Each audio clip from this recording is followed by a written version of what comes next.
Hey guys, FunctionBuilt-Aquatics here, and this is our 40-gallon riparium, and we're just gonna take a look at the top and bottom and tell you guys what we made the form and stuff with it, and how we made the tank, and how long we had it. So yes, today we have. There goes 20. So today, thank God the 4 didn't go off. Today we are showing the 40-gallon, like I said, and we have a bunch of beautiful raspberries in here. You can see them on the left side of the tank, and some of them in the right. And on the left we have our Panagera down on the little shell. Panagera is pretty small, but he is one of our coolest fish in the tank because they actually do jump. So you have to have a tank with a lid on it, or else, because one day I came home from school and saw one of my Panageras just jumped out of the tank. And I picked him up to see if he was dead, and thank God he wasn't, and I threw him back in the tank because it was crazy. They just jump out, so you gotta be careful. Yeah, that was before we decided to put a lid on the front portion of the tank that was exposed. But since then we have zero problems of any fish jumping out, and they seem happy. Everything's been pretty much secure.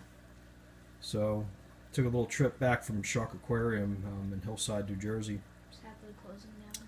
Yeah, unfortunately, probably the last and probably greatest fish store in the state of New Jersey, and probably in Pennsylvania, nonetheless, is going out of business. So I've been able to purchase a number of drilled tanks that we'll use in our fish room, which will be documenting the construction of the fish room, from the stand to the system to the filtration as we get started. Now the problem is with us moving all the tanks in the room. The number one problem that we're trying to figure out is how we're going to move the 40-gallon and how we're going to move our big tanks around. Which this is our biggest tank. And the paludarium and the 10 gallons are going to be very simple to take out, but because the 40 has more weight and has more structure and stuff, and more fish, it's going to be very hard to move the tank, because we might, to be honest, we might even have to take out all the fish and restart.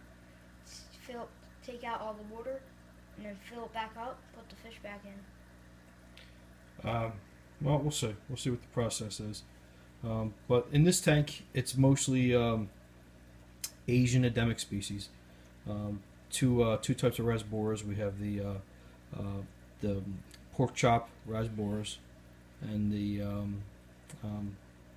black striped Vietnamese rasboras. I have a decent colony of loaches, from clown loach to Angelus, yo-yo, a couple yo-yo loaches. So far so good. Then the far right hand corner there, we have a flying fox. I picked up 3 more flying fox today. So 2 will go in this tank, and I'm going to put 1 in one of my 10-gallon planted tanks that has a little hair algae in it, and let him get rid of it, and then eventually scoop him out of there, and then he'll join the rest of the crew in this 40-gallon paludarium. So this tank is the tank that I'm sorry, the riparium. I had a very long day today, and just another 18-hour work day probably on the road. But this is the riparium, and then this tank is the tank we utilize the plastic planter, and what we did is we used expandable foam right here to cover the planter. So It looks more like a rock formation. And inside the planter, I put clay balls, and we planted the terrestrial plants, pothos, ficus, and some different types of palms. And what happens is they're basically embedded in the clay balls, which are which is filled with. Of course, it sits a quarter in the tank, so the clay balls act as a sort of loose substrate, aerate, adding iron to the tank, and hold the roots of these plants pretty much in order.